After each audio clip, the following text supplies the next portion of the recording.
L'homme qui a documenté chaque jour passé avec Barbra Streisand se retrouve aujourd'hui confronté aux entrées les plus douloureuses de toutes. James Brolin, qui a dû faire sa demande en mariage 3 fois avant qu'elle ne dise oui, a récemment fait savoir aux producteurs qu'il ne pouvait s'engager dans aucun projet. Pour la première fois depuis des décennies, leurs comptes bancaires séparés ont discrètement fusionné, alors que les factures médicales croissantes effacent les limites qu'ils s'imposaient auparavant. Après avoir célébré leur 25e anniversaire de mariage l'année dernière, le couple est aujourd'hui confronté à sa plus grande épreuve. Des initiés d'Hollywood murmurent que Brolin a refusé un rôle de 2 millions de dollars pour rester à la maison. Son prochain chapitre pourrait s'avérer être le plus déchirant de sa vie. Bien avant que l'amour ne le trouve, la vie a failli le briser. Né sous un soleil de juillet impitoyable qui semblait marquer son arrivée d'un saut d'épreuve. James Brolin est venu au monde sous le nom de Craig Kenneth Brudelan, le 18 juillet 1940, lors d'une vague de chaleur qui a brûlé Los Angeles à 103 degrés Fahrenheit. Son père Henry Brudelin, un entrepreneur en bâtiment prospère, a eu du mal à se rendre à l'hôpital, n'arrivant que 12 minutes avant la naissance de Craig. Mais si Henry était en retard dans la salle d'accouchement, il n'était jamais en retard dans ses attentes. Il dirigeait leur maison comme une caserne militaire. En 1944, alors que Craig n'avait que 4 ans, il reçut un tableau de corvée et fut noté chaque semaine. Il n'y avait pas de berceuse, pas d'histoire, pour s'endormir juste du silence des tâches et la froide arithmétique de la discipline. Sa mère, Hélène, ancienne, figurante à l'époque du cinéma muet à Hollywood, avait enfoui ses propres rêves si profondément qu'elle ne supportait pas de les voir s'épanouir chez son enfant. Elle a enfermé son passé, ainsi que tous les mots d'encouragement dont il aurait pu avoir besoin. Au cours de l'été 1947, alors que Craig avait 7 ans, les murs se sont littéralement refermés sur lui. Une crise d'asthme brutale a écrasé sa petite taille et l'a envoyé à l'hôpital pendant 45 longs jours. Alors que les autres garçons jouaient au soleil, Craig luttait pour respirer dans des chambres stériles où le seul son était le râle de ses propres poumons.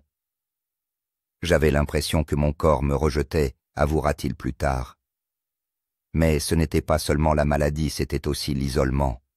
Pas de visite, pas de chaleur. Juste un garçon dans un lit, les yeux écarquillés par la peur, les poumons tendus par le poids de chaque respiration. Cet été-là a gravé quelque chose en lui, non pas une faiblesse, mais une volonté tranquille et désespérée d'endurer. Pourtant, quelque part à l'intérieur de ce frêle garçon, une étincelle a jailli. En 1949, à l'âge de 9 ans, Craig a démonté la montre-bracelet de son père et l'a reconstruite à la perfection. Ses professeurs l'ont qualifié de surdoué, mais ce qui l'a vraiment sauvé, ce n'est pas le métal ou les engrenages, c'est le celluloïd. En 1955, Craig a vu James Dean dans À l'Est d'Éden et l'effet a été sismique. Pendant 6 mois d'affilée, il fait 17 miles à vélo tous les samedis pour se rendre à Griffith Park, imitant les moindres gestes de Dean. Il murmurait les lignes de Dean aux arbres, aux écureuils, à lui-même. Ce n'était pas seulement un fan, c'était un disciple. Il cachait 73 coupures de presse derrière un poster dans sa chambre et dépensait chaque dollar de sa tournée de journaux, soit plus de 200 $ pour acheter une caméra 8 mm d'occasion. Il a réalisé 24 films muets avec des enfants du quartier, chaque image étant un appel à me voir, à m'entendre, à m'accorder de l'importance. Le garçon qui vénérait une étoile a vu cette étoile tomber, et quelque chose en lui s'est brisé aussi. À la mort de James Dean plus tard dans l'année, Craig se restait muet pendant 11 jours sans larmes, sans crise de colère, juste en silence. Son chagrin était si profond qu'il a effrayé son professeur de théâtre qui a trouvé l'un de ses films et l'a envoyé sans le lui dire à l'UCLA. Il a reçu une mention honorable de Nicholas Ray, le réalisateur de Rebel Without a Cause. Ce moment a allumé quelque chose de permanent, mais le chemin à parcourir allait mettre à l'épreuve chaque once de cette lumière. Chaque audition le rendait physiquement malade. Chaque pas vers les projecteurs s'accompagnait d'ombre, et avant que le monde ne l'entende, il était proche, si proche de s'évanouir dans le silence pour toujours. L'âge adulte ne l'a pas sauvé de la douleur, il l'a seulement transformé en épreuves plus difficiles à supporter et en rêves plus coûteux à poursuivre. James Brolin, alors âgé d'une vingtaine d'années, est entré à Hollywood, non pas en fanfare, mais avec crainte. Il avait le physique grand, ciselé, imposant, mais aucune relation. Chaque appel à casting ressemblait à une nouvelle porte fermée, et derrière chaque appel se trouvaient des hommes qui lui ressemblaient, mais qui n'avaient pas d'agent de lignée ou de chance. Il a souvent fait la queue pendant des heures pour s'entendre dire « Vous n'êtes pas ce que nous recherchons ». Après chaque refus, il ramenait sa coccinelle Volkswagen, déglinguée à sa place de parking, derrière un supermarché où il a vécu pendant des mois dans le silence et l'ombre. Il y a eu des nuits où j'ai mangé des haricots en conserve froid directement de la boîte, s'est-il souvenu un jour lors d'une rare interview nocturne, et des nuits où je n'ai pas mangé du tout, mais je ne me suis jamais donné la permission d'arrêter. Cette faim littérale et émotionnelle l'a nourri. En 1965, il décroche enfin un rôle de second plan dans Batman, avant d'être coupé du montage final. Ce n'était pas un échec, c'était une routine. Brolin collectionne les échecs comme des cicatrices, tranquillement, stoïquement, et sans se plaindre. Dans les moments les plus sombres, allongé sur la banquette arrière et fixant le toit de sa voiture, il se murmurait des lignes, non pas à partir de scénarios, mais à partir de la mémoire de la douleur.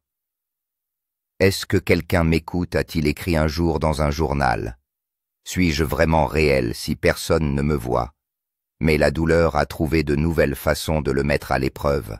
En 1966, après avoir enfin obtenu un rôle dans un petit feuilleton télévisé, il est renvoyé de façon inattendue au milieu du tournage. Le producteur n'aimait pas sa voix. Brolin, humilié et fauché, supplie qu'on lui remette la moitié du salaire qu'il n'a pas reçu. Devant le refus du producteur, James est parti en claquant la porte, les larmes aux yeux et la fierté en miettes. Cette nuit-là, il a de nouveau dormi dans sa voiture recroquevillée sur le vide d'une autre impasse. « C'est le soir où j'ai cessé d'avoir peur d'échouer », dira-t-il plus tard, parce que rien ne peut faire plus mal que de ne pas essayer. Pendant que d'autres faisaient la fête sur Sunset Boulevard, Brolin lavait la vaisselle pour se payer des cours d'art dramatique. Il étudiait Marlon Brando de manière obsessionnelle, imitait le regard de Clint Eastwood dans le miroir, et répétait ses répliques à voix haute jusqu'à ce que sa voix craque. Derrière les paillettes et le glamour d'Hollywood, il vivait une guerre privée contre le doute, la pauvreté et la peur lancinante que son père avait peut-être raison depuis le début. Alors que l'espoir semblait être une plaisanterie cruelle, le destin a frappé de la manière la plus inattendue. Un concierge des studios Universal l'a remarqué en train de pratiquer Shakespeare derrière une benne à ordures. Le concierge connaissait quelqu'un. Une semaine plus tard, Brolin était convoqué pour un test à l'écran. Ce n'était pas magique, ce n'était pas du jour au lendemain, mais c'était un début, et c'était le sien. Ce test a débouché sur un petit rôle récurrent dans une série médicale. Le salaire n'était pas très élevé, mais il lui apportait quelque chose qu'il n'avait pas ressenti depuis des années, un élan. Et c'est ainsi qu'il s'est senti valorisé, non pas par les applaudissements, mais par l'endurance en se prouvant à lui-même, plus qu'à quiconque, qu'il pouvait être à sa place. Avant la célébrité Les Manoirs ou Barbara, il y avait ceci. Un jeune homme recroquevillé sur la banquette arrière d'une voiture, des pages de scénario froissées à côté de lui, et un cœur trop têtu pour se rendre. Alors que les lumières semblaient s'être éteintes à jamais sur ses rêves hollywoodiens, une rencontre inattendue a ravivé la flamme. Après des années de rejet, James Brolin avait atteint un point de rupture. Avec à peine un parfum à son nom, il vivait dans sa Volkswagen cabossée garée derrière les studios Fox. Il se baignait dans les douches du gymnase, mangeait dans les distributeurs automatiques et se disait que ce purgatoire n'était que temporaire.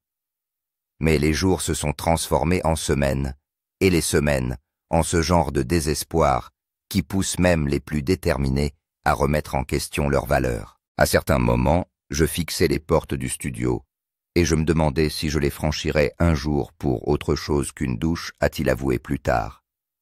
Puis vint le travail qui n'avait rien à voir avec le métier d'acteur. La voiture d'un cadre d'Universal ne démarrait pas, et Brolin, avec son talent de mécanicien, a proposé de la réparer. Couvert de graisse et portant une chemise d'emprunt, il s'est agenouillé sous le capot comme un homme priant pour sa rédemption. Le cadre a remarqué son cran, son humilité, et quelque chose de plus, une étincelle. Quelques jours plus tard, Brolin est appelé à auditionner pour un nouveau rôle, celui du docteur Stephen Kiley dans Marcus Welby, M.D. Ce n'était pas très prestigieux, et le scénario était du jargon médical, mais Brolin s'est donné à fond. Il a dit un jour que c'était une langue étrangère, mais que chaque mot était comme une chance de prouver que j'étais à ma place. Il ne s'est pas contenté de lire le texte, il l'a vécu. Lorsque les producteurs ont vu sa cassette, ils n'ont pas seulement vu un médecin, mais un homme qui avait connu la douleur, qui avait enduré l'échec et qui se tenait toujours debout. Ce rôle n'a pas seulement changé sa carrière, il lui a sauvé la vie. La série est devenue un succès, et Brolin, enfin sorti de la lutte, a remporté un Emmy pour le meilleur second rôle. Lorsque son nom a été prononcé ce soir-là, il a serré la statuette d'une main tremblante, non pas pour la récompense elle-même, mais pour ce qu'elle représentait. Chaque nuit blanche, chaque porte verrouillée, chaque prière murmurée dans le silence d'une voiture garée. J'étais à 2 doigts d'abandonner, dira-t-il plus tard à un intervieweur en tenant ses 2 doigts à peine écartés.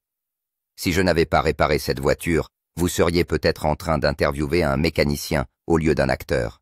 Mais ce n'était pas de la chance, c'était sa détermination inébranlable, sa capacité à endurer quand toutes les portes se refermaient. Son ascension n'a pas été rapide ni facile, mais elle a été réelle, et elle a prouvé quelque chose de puissant. Parfois, le chemin de la destinée est déguisé en détour, et le moteur de la voiture d'un inconnu peut être le déclencheur de votre avenir. La célébrité l'a finalement trouvé, mais elle n'a pas effacé les ombres, elle les a seulement mises en relief. Comme l'explique Marcus Welby, M.D., devenait un phénomène télévisuel, le visage de James Brolin ornait les couvertures des magazines, son nom résonnait dans les foyers américains. Il était l'image de la réussite, beau accompli, admiré. Les offres affluent en long métrage, publicité, récompenses. De l'extérieur, il a réussi, mais dans les coulisses, la vie s'effilochait. Son premier mariage s'effilochait sous le poids des longs tournages et des dîners silencieux. Il rentrait chez lui avec une femme qui le reconnaissait à peine et un fils qui demandait souvent pourquoi papa était toujours absent. J'étais en train de construire une carrière, mais je regardais ma famille s'effondrer, a-t-il admis plus tard. Et le pire, c'est que je ne savais pas comment l'arrêter. Au sommet de sa gloire, il se sent plus seul que jamais. Les lumières des studios qui étaient autrefois un rêve semblaient maintenant l'aveugler et lui faire perdre de vue ce qui comptait vraiment. Il a essayé de combler le silence par le travail, prenant rôle après rôle, s'enterrant dans les scénarios et les décors, mais les applaudissements ont commencé à résonner creux et obsédants. En privé, il avouait à ses amis que la pression exercée pour rester pertinent était étouffante. Il craignait de disparaître aussi vite qu'il était arrivé. Le succès est censé vous guérir, a-t-il déclaré lors d'une interview tardive, mais parfois il ne fait que mettre vos blessures sous les feux de la rampe. Alors même qu'il remporte des prix, le mal qu'il habite s'accentue. Il avait des fans, mais il avait besoin d'être connecté. Il avait des rôles, mais manquait de paix. Il passait souvent ses nuits à fixer le plafond, se demandant s'il poursuivait la grandeur ou s'il fuyait le vide. C'était une crise silencieuse, non vue par les caméras, non entendue par les fans. Et c'est peut-être pour cela qu'elle a fait le plus mal. L'homme que le monde entier célébrait s'effondrait tranquillement, toujours dans le flou de la célébrité et de la lutte personnelle. Brolin a cherché des rôles qui lui permettaient de transformer cette douleur en quelque chose de significatif.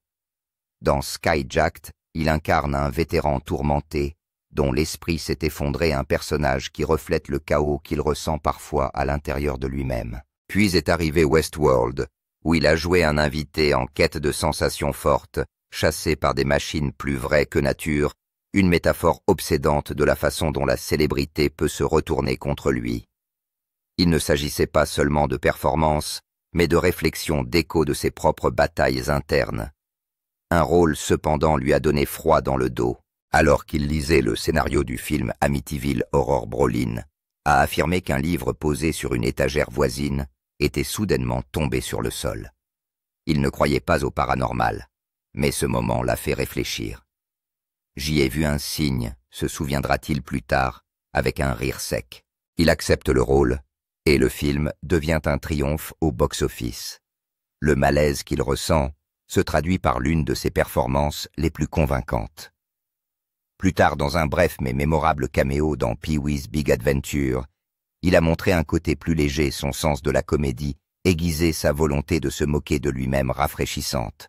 Mais c'est dans la série Hotel qu'il trouve une stabilité rare. Non seulement il y joue, mais il passe derrière la caméra pour réaliser plusieurs épisodes. Financièrement à l'aise et créativement épanoui, c'est l'une des rares périodes de sa carrière où les applaudissements ne résonnent plus, mais réconfortent. Bien que le chemin reste accidenté, Brolin a commencé à se réapproprier son histoire, non seulement en tant que star, mais aussi en tant que survivant, qui a osé transformer sa douleur en objectif, un rôle à la fois. Si James Brolin a traversé les tempêtes de la vie en silence, accédant à la célébrité à force de détermination, Barbara Streisand a traversé la sienne comme une tempête née dans un chagrin d'amour, élevée dans l'ombre, et s'élevant non seulement pour survivre, mais aussi pour dominer un monde qui n'a jamais été fait pour elle. Elle n'avait que 15 mois lorsque la tragédie l'a frappée. Son père, Emmanuel Streisand, est décédé subitement. Pendant des années, on lui a dit qu'il était mort d'épuisement, un mensonge murmuré par sa mère, pour adoucir une vérité bien trop brutale pour une enfant. La véritable histoire, qui n'a été découverte que bien plus tard, était cruelle. Une injection ratée lors d'une crise d'épilepsie l'avait éloignée d'elle, et ses premiers souvenirs n'étaient donc pas des berceuses ou des histoires à dormir debout, mais le silence. Il n'y avait pas de mémoire. Juste une absence s'est souvenue un jour Barbara. Sans père et avec une mère émotionnellement engourdie par le chagrin et les antidépresseurs, l'enfance de Barbara a été marquée par la solitude. Sa mère s'est remariée en secret lorsque Barbara avait 7 ans. L'homme qui est devenu son beau-père n'a pas cherché à cacher son dédain. Elle eut beau aller chercher ses pantoufles et l'appeler papa, elle ne rencontra que de l'indifférence. Leur minuscule appartement de Brooklyn, sans salon ni intimité, était plus une cage qu'une maison. Chaque nuit, elle partageait un espace exigu avec sa mère et son frère aîné, murmurant des rêves dans l'obscurité, tandis que la ville faisait rage au-delà de leurs murs minces, comme du papier. Elle a souvent dit que son besoin d'espace personnel était devenu si désespéré qu'elle avait plus envie de placard que de robe. Même sa mère Diana avait du mal à exprimer son amour.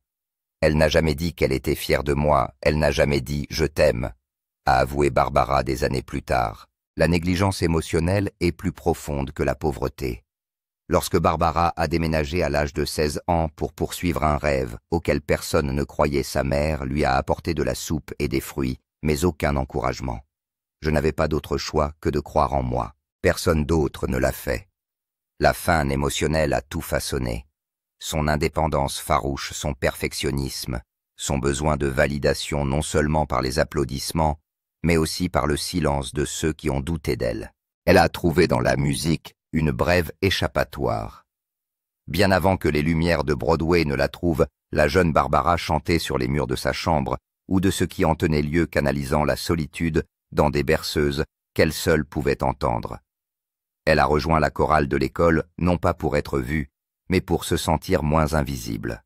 Les enseignants ont remarqué sa capacité étonnante à ressentir chaque texte à chanter, comme si son âme attendait depuis des années que quelqu'un l'écoute. Un professeur de musique lui a dit qu'elle avait une voix qui portait à la fois la douleur et la puissance, une contradiction enveloppée de velours, et que c'était pourtant ce vide même qui creusait l'espace pour la grandeur. La douleur de Barbara est devenue son palais, son désir, son pouvoir. Ce qui lui manquait en termes de confort, elle le compensait en termes de vision. Chaque note qu'elle chante contient des échos de ses besoins insatisfaits. Chaque performance est une rébellion contre le silence de son éducation. Elle ne s'est pas élevée malgré son passé, elle s'est élevée grâce à cela.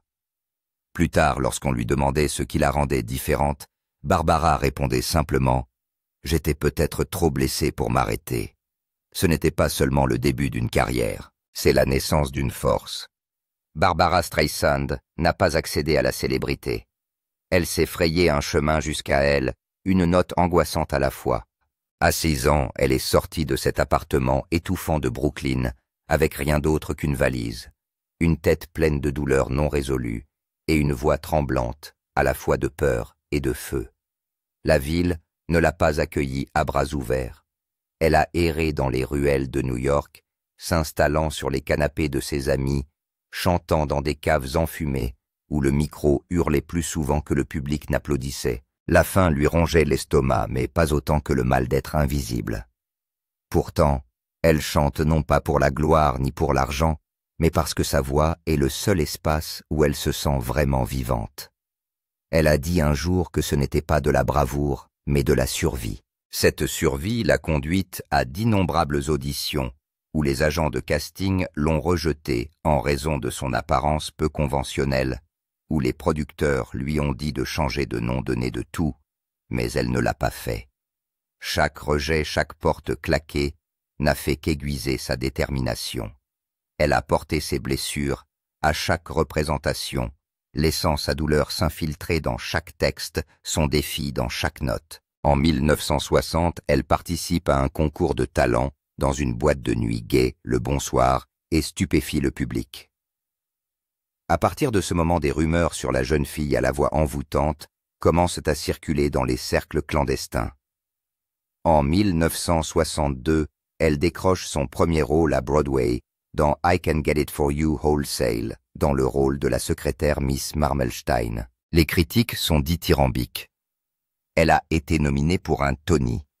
La fille de Brooklyn, qui a pleuré jusqu'à ce qu'elle s'endorme dans un lit partagé, a vu son nom briller sous les lumières de la scène. Mais Barbara n'est pas au bout de ses peines. L'année suivante, elle signe avec Columbia Records et refuse tout compromis insistant pour choisir ses propres chansons et produire son propre son. Son premier album remporte le prix de l'album de l'année au Grammy, un exploit inouï pour une nouvelle venue. Pourtant, même à ce moment-là, le fantôme de son passé ne l'a jamais quitté. La célébrité n'a pas effacé l'écho des doutes de sa mère, ni la douleur d'avoir grandi ignorée. Chaque fois que je monte sur scène, confesse-t-elle, j'essaie encore de prouver que j'ai ma place. Cette crudité émotionnelle est devenue son super pouvoir. Elle ne s'est pas contentée de chanter. Elle a versé son histoire dans la mélodie, canalisant des décennies de négligence en quelque chose de transcendant. Lorsqu'elle chantait le chagrin d'amour, on pouvait entendre le cri d'une enfant qui désirait ardemment les louanges de sa mère. Lorsqu'elle chantait le triomphe, c'était le son d'une fille qui était sortie d'une cave et avait atteint les étoiles. Elle ne s'est pas élevée parce qu'elle avait de la chance. Elle s'est élevée parce que personne ne pensait qu'elle pouvait le faire et elle devait leur montrer qu'ils avaient tort. Les spectateurs n'ont pas seulement entendu sa voix, ils l'ont ressentie. Ce n'était pas la perfection polie. C'était la vérité enveloppée dans le son. Chaque note déclarait « J'ai été brisé, mais je chante encore ». Et d'une certaine manière, cela l'a rendue immortelle. Avant que Barbara Streisand n'entre dans la lumière de Funny Girl en 1964, sa voix était déjà une rébellion silencieuse contre toutes les portes qu'on lui claquait au nez. Bien avant que les caméras ne tournent, elle avait stupéfié un théâtre rempli d'inconnus, alors qu'elle répétait pour un rôle de doublure au début des années 1960. Les gens pensaient qu'elle ne pouvait pas être le premier rôle avec son apparence non conventionnelle et son manque de formation formelle. Mais lorsqu'elle a ouvert la bouche pour chanter, le silence s'est fait. Sa voix n'était pas seulement puissante, elle est transcendante, choquant même les producteurs chevronnés qui l'avaient rejetée quelques instants auparavant. Ce même talent brut enregistré sur un magnétophone rudimentaire en 1960 et ferait tomber un verre à un ami incrédule, et les dirigeants de l'industrie accuseraient la démo d'être fausse. 14 professionnels ont insisté sur le fait qu'aucune femme non formée ne pouvait posséder une telle maîtrise vocale. Cette voix, ont-ils dit, devait être conçue. Ce n'était pas le cas. C'était Barbara. Sur scène en 1960 dans une robe de magasin d'occasion à $6, elle a donné sa première représentation dans une boîte de nuit devant un public stupéfait qui l'a applaudi pendant 5 minutes ininterrompues. Elle n'avait pas besoin de paillettes ni de projecteurs. Elle n'avait besoin que de sa voix, de sa douleur et de son courage. Dans un club réputé pour son manque de reconnaissance, elle devient la première artiste à recevoir une note parfaite. Pour elle, son nom devait être aussi singulier que sa présence. Elle a donc laissé tomber le deuxième A de Barbara. C'était une petite rébellion, une prise de position discrète en faveur de la singularité. L'industrie s'est moquée d'elle. Une voix à $1 million avec un visage à 500, mais elle n'a pas cédé. Elle n'a jamais corrigé son nez, ni adouci son ambition. Elle a tenu bon et s'est imposée. Puis vint Funny Girl.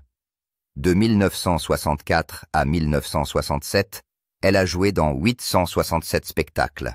Soir après soir, elle a mis toute son âme dans Fanny Brice, jusqu'à ce que la frontière entre le rôle et la réalité s'estompe. En 1968, lorsque Hollywood a décidé d'adapter la comédie musicale en film, elle n'était plus une curiosité. C'est un phénomène. Mais alors même qu'elle se trouve à l'aube de l'histoire du cinéma, elle doit faire face au poids des attentes et des doutes. Sa beauté peu orthodoxe se traduirait-elle au grand écran? Son Brooklyn résisterait-il aux vernis hollywoodiens? Elle ne s'est pas contentée de répondre à ces questions, elle les a anéanties. Son premier rôle au cinéma lui a valu un Oscar en 1969 ex aequo, avec la légendaire Katharine Hepburn, la consacrant comme une force trop puissante pour être ignorée. Mais le succès n'a pas émoussé l'attention qu'on lui portait. Ses moindres gestes, son assurance, ses choix, son silence ont été disséqués et critiqués. Elle a été qualifiée de difficile, d'exigeante, de trop sûre d'elle. Pourtant, elle a continué. Dans What's Up, Doc 1972, The Way We Were, 1973 et surtout A Star is Born. 1976, elle ne s'est pas contentée de jouer. Elle a produit, elle a façonné des récits, elle a contrôlé son image. La chanson Evergreen a remporté l'Oscar de la meilleure chanson originale en 1977, faisant d'elle la première femme de l'histoire à gagner dans cette catégorie.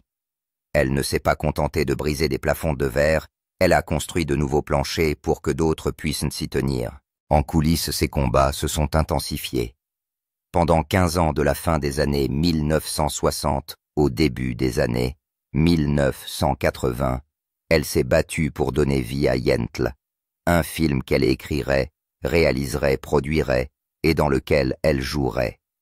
De studio en studio, elle essuie des refus. Lorsque le film est enfin sorti en 1983, il lui a valu un Golden Globe du meilleur réalisateur, le premier pour une femme. Mais l'Académie ne l'a même pas nommé. Le refus est assourdissant. Dans une tournure absurde, les Golden Globes ont créé une nouvelle catégorie pour honorer son travail, celle du meilleur réalisateur d'une comédie ou d'un film musical, avant de l'effacer l'année suivante. Barbara a imposé le changement, mais elle a vu l'industrie reculer par peur de son pouvoir. Malgré tout, elle a gravi les échelons, avec The Prince of Tides, 1991, et son concert spécial sur HBO en 1994. Elle a obtenu le Directors Guild of America Award, devenant ainsi la première femme à le recevoir. Elle a également joué dans le film emblématique Notes en 1987 et a montré au monde entier que son registre d'actrice était illimité, mais c'est peut-être en interne qu'elle a livré sa bataille la plus éprouvante. Malgré sa célébrité mondiale, le trac l'a hantée si profondément qu'elle s'est éloignée de la scène pendant 27 ans de 1967 jusqu'à son retour au milieu des années 1990. Non pas parce qu'elle ne voulait pas chanter, mais parce que la peur la paralysait. Dans des interviews, elle a avoué plus tard que même les applaudissements déclenchaient de l'anxiété, une ironie cruelle pour quelqu'un qui est né pour être sous les feux de la rampe. Lorsqu'elle est finalement revenue, ce n'était pas seulement un spectacle, c'était une reconquête du pouvoir, une victoire non pas sur le public, mais sur elle-même. Ce n'était pas une carrière, c'était une révolution. Barbara Streisand ne s'est pas contentée d'endurer les feux de la rampe, elle les a remodelés. Elle n'a pas exigé le respect, elle l'a rendu inutile. Chaque insulte, chaque rejet, chaque porte fermée est devenu un tremplin. Son succès ne lui a pas été offert, il a été sculpté note par note à partir de la douleur de la résilience et d'un refus inébranlable de disparaître. Et à travers tout cela, elle n'a jamais demandé la permission d'être extraordinaire. Elle l'était tout simplement. Selon ses mots, on m'a donné beaucoup de noms. Certains flatteurs, d'autres non, mais j'ai toujours su qui j'étais. Ses mots, comme sa voix, sont sans équivoque bruts, provoquants et totalement inoubliables. Alors que James a passé des années à chercher un endroit tranquille pour reposer son cœur meurtri. Barbara a lutté contre les tempêtes sous les projecteurs aveuglants, tous deux marqués, tous deux fatigués, mais toujours porteurs d'une lueur d'espoir. Aussi, lorsque le destin les a finalement mis face à face, il ne s'agissait pas seulement d'amour, mais de deux âmes, usées par le combat, qui trouvaient l'une dans l'autre la paix que le monde leur avait refusée pendant si longtemps. Leur histoire d'amour a commencé en 1996, une année où Barbara Streisand avait connu 28 rendez-vous ratés chacun d'entre eux, lui rappelant qu'une véritable connexion restait insaisissable. James Brolin, lui non plus, n'attendait pas grand-chose. Il était sur le point de rencontrer une autre femme lorsqu'il a changé d'avis à la dernière minute. Ce simple choix a réécrit leur vie à tous les deux. Leur première rencontre aurait pu se solder par un silence gênant. Barbara, qui n'était pas impressionnée par sa coiffure, lui a demandé sans ambages « Qui t'a coiffé ?» Cela aurait pu être un désastre, mais pour James, ce fut un moment de clarté. Dans l'honnêteté tranchante de Barbara, il a ressenti quelque chose de rare, quelqu'un qui le voyait vraiment, et pas seulement l'image que le monde lui renvoyait. Ce moment désarmant est devenu l'étincelle de quelque chose d'extraordinaire. Leur amour n'a pas été rapide, ou tape à l'œil, il s'est construit lentement, délibérément, et avec une grande attention. James a fait 3 demandes en mariage avant que Barbara ne dise oui. Lors de sa 3e tentative, il lui a écrit une lettre manuscrite de 24 pages, dans laquelle il lui a fait part de la profondeur de ses sentiments. Elle a finalement accepté, et en 1998, ils se sont mariés lors d'une cérémonie privée profondément intime qui a coûté 1,4 million de dollars et à laquelle n'ont assisté que leurs proches. Il ne s'agissait pas d'un spectacle, mais d'un sanctuaire. Le lieu resplendissait de la lumière des bougies et d'une joie tranquille, loin des paillettes hollywoodiennes incarnant le genre d'amour qui ne demande rien d'autre que la présence. Pour James, la relation était en train de guérir d'une manière que personne ne pouvait voir. Pendant 27 ans, il a souffert d'insomnies incessantes jusqu'aux 642 nuits précédant leur mariage, où pour la première fois depuis des décennies, il a trouvé un sommeil réparateur. Ce réconfort tranquille et constant était l'amour dans sa forme la plus authentique. Chaque soir enveloppé dans une douce conversation, ou simplement au son de la respiration de Barbara à ses côtés, son esprit trouvait enfin le calme. En retour, Barbara a écrit une chanson spécialement pour leur mariage, un hymne privé de promesses et de paix. Et James l'a surprise en apprenant à jouer au piano la berceuse de Barbara, une mélodie qui capture la sérénité qu'elle a apportée dans sa vie. Cet échange n'était pas grandiose ou public. Il était doux, délibéré, significatif. La musique d'une histoire d'amour qui n'avait pas besoin d'applaudissements, mais seulement de compréhension. Leur voyage n'a jamais été une question de vitesse, mais de profondeur. Chaque pas qu'ils ont fait était empreint d'une confiance gagnée lentement, comme si l'on recousait 2 cœurs en lambeaux pour en faire quelque chose d'entier.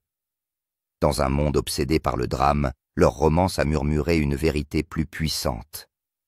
L'amour, lorsqu'il est authentique, n'exige pas de spectacle, il a juste besoin de temps de respect et du courage de rester. Leur mariage n'était pas une apothéose, c'était une fondation, et les années qui ont suivi n'ont fait qu'approfondir ce lien sacré. Loin d'être un couple hollywoodien conventionnel, leur mariage s'est transformé en un sanctuaire fondé non seulement sur l'amour, mais aussi sur le respect mutuel, l'indépendance et un pacte tacite pour affronter ensemble les tempêtes de la vie. Dans leur havre de Malibu, James et Barbara ont choisi de séparer leurs finances, un geste non pas de distance, mais d'autonomie, une façon d'honorer les vies qu'ils avaient construites l'un pour l'autre. Mais ce qui symbolise vraiment leur union, ce n'est pas un compte commun ou des affiches tape à l'œil. Il s'agissait d'un matelas sur mesure de 35 $ qu'ils appelaient affectueusement le lit de la salle de conférence. Plus qu'un simple lieu de repos, c'était leur quartier général pour la vie. Sur cette surface cossue, ils écrivaient de la musique, griffonnaient des pages de leur journal, dessinaient des projets philanthropiques et débattaient de leurs rêves. C'était l'espace où Barbara composait des mélodies et où James murmurait des idées d'intrigue, un cocon de création et d'intimité. Alors que le monde extérieur s'enfonçait dans l'incertitude, le couple s'est trouvé confronté à un nouveau type de test, l'un pour l'autre, jour après jour, pendant 425 nuits consécutives. La plupart des couples pourraient craquer face à une telle proximité, mais Barbara et James ont prospéré. Ils ont réalisé 37 puzzles ensemble, remplis. 278 pages de réflexion commune, et lorsque des tensions sont apparues, ils ne se sont pas disputés. Ils se sont promenés tranquillement autour de leur maison jusqu'à ce que l'air s'éclaircisse. Leur solution au conflit n'était pas d'élever la voix, mais de synchroniser leurs pas. Ce fut une exquise leçon de patience qui révéla la tendresse de deux âmes profondément engagées dans la préservation de la paix. Au milieu de cette domesticité tranquille, Barbara continuait à changer le monde. Son engagement militant de toujours ne s'est pas atténué avec l'âge, il s'est intensifié. Alarmée par le manque de recherche médicale axée sur les femmes, elle a mené une campagne nationale pour la santé cardiaque des femmes. Son initiative a permis une prise de conscience accrue et une baisse mesurable du nombre de décès dus à des maladies cardiovasculaires chez les femmes. Elle ne se contentait pas de donner de l'argent. Elle remettait en question la science, modifiait le discours sur la santé publique et donnait à des voix oubliées une chance de se battre. Dans un monde qui réduit souvent l'héritage à une valeur monétaire, celui de Barbara s'est avéré inestimable en termes d'impact. Et à travers tout cela, elle écrivait. À la main sur 970 pages, elle a composé ses mémoires, chaque ligne étant un murmure de son âme. Le livre publié en 2023 n'était pas une simple chronique de la gloire ou de la fortune. C'était l'histoire d'une fille de Brooklyn qui s'est élevée à trébucher et s'est élevée à nouveau, racontée depuis le sanctuaire de ce même lit de salle de conférence. Il est devenu un témoignage, non seulement de son voyage, mais aussi du calme et de la sécurité qu'elle a trouvé auprès de James, un homme qui tranquillement, fermement a fait de la place à sa voix. Mais même les sanctuaires ne sont pas à l'abri de l'usure du temps.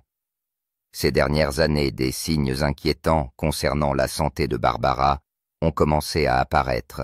Bien qu'aucune déclaration officielle n'ait été faite, les changements dans leur vie sont devenus discrètement évidents. James, autrefois actif dans l'industrie, a commencé à refuser du travail. Dans un moment rare et sombre, il a avoué « Je ne peux pas m'engager pour l'instant ». Ce n'était pas une décision professionnelle, c'était une décision personnelle. Barbara avait besoin de lui, et c'est ainsi qu'il est resté. Pas en fanfare, pas avec des annonces, mais avec les rituels quotidiens et tranquilles de l'amour. Préparer le thé, ajuster les oreillers, relire de vieux journaux à son chevet. Chaque soir, il rangeait les notes éparses qu'elle avait laissées, les alignant sur le bureau, avec une révérence habituellement réservée aux textes sacrés. Il ne parlait pas de peur, mais il y en avait dans l'air, le genre de peur qui survient lorsqu'une moitié de votre âme risque de vous échapper. Pourtant, James n'a jamais faibli. Il resta simplement comme il l'avait fait pendant des décennies, calme, présent et totalement dévoué. Leur vie s'était rétrécie peut-être, mais elle s'était approfondie. Et dans ce rétrécissement, quelque chose de vaste a fleuri, une histoire d'amour qui n'est pas marquée par de grands gestes, mais par le choix quotidien d'être là. Et si la nature de sa maladie est se rester privée, sa présence a jeté une longue ombre. dans chaque acte discret, chaque journal qu'il a conservé chaque matin où il est resté à ses côtés. James se préparait à un adieu que le monde espère ne jamais voir arriver. Pourtant, dans cette préparation, il y a une vérité que beaucoup de personnes âgées ne connaissent que trop bien. Le vieillissement apporte son lot d'épreuves silencieuses, et la maladie peut arriver non pas en fanfare, mais dans une attente silencieuse et persistante. Il ne s'agit pas de savoir si, mais quand. Ce qui nous définit, ce n'est pas la façon dont nous l'évitons, mais la façon dont nous l'affrontons avec grâce et tendresse, avec le courage d'aimer à travers tout cela. Leur voyage autrefois éclairé par les lumières de la Seine et les tapis rouges brille aujourd'hui doucement dans le silence du crépuscule. Il n'est pas moindre, il n'est pas effacé, il est plus riche, parce que leur histoire n'est pas celle de la célébrité, mais celle de la constance de deux âmes qui ont enduré tout ce que la vie leur a infligé, et qui, à la fin de chaque journée, ont choisi de se tourner l'un vers l'autre. Ce n'est pas seulement un mariage, c'est un chef-d'œuvre. Dans un monde où l'amour vacille et s'éteint souvent sous les lumières crues de la célébrité, le lien entre Barbara Streisand et James Brolin est une flamme rare et inébranlable, alimentée non pas par le spectacle, mais par une dévotion inébranlable, une gentillesse quotidienne et le courage de se choisir l'un l'autre encore et encore.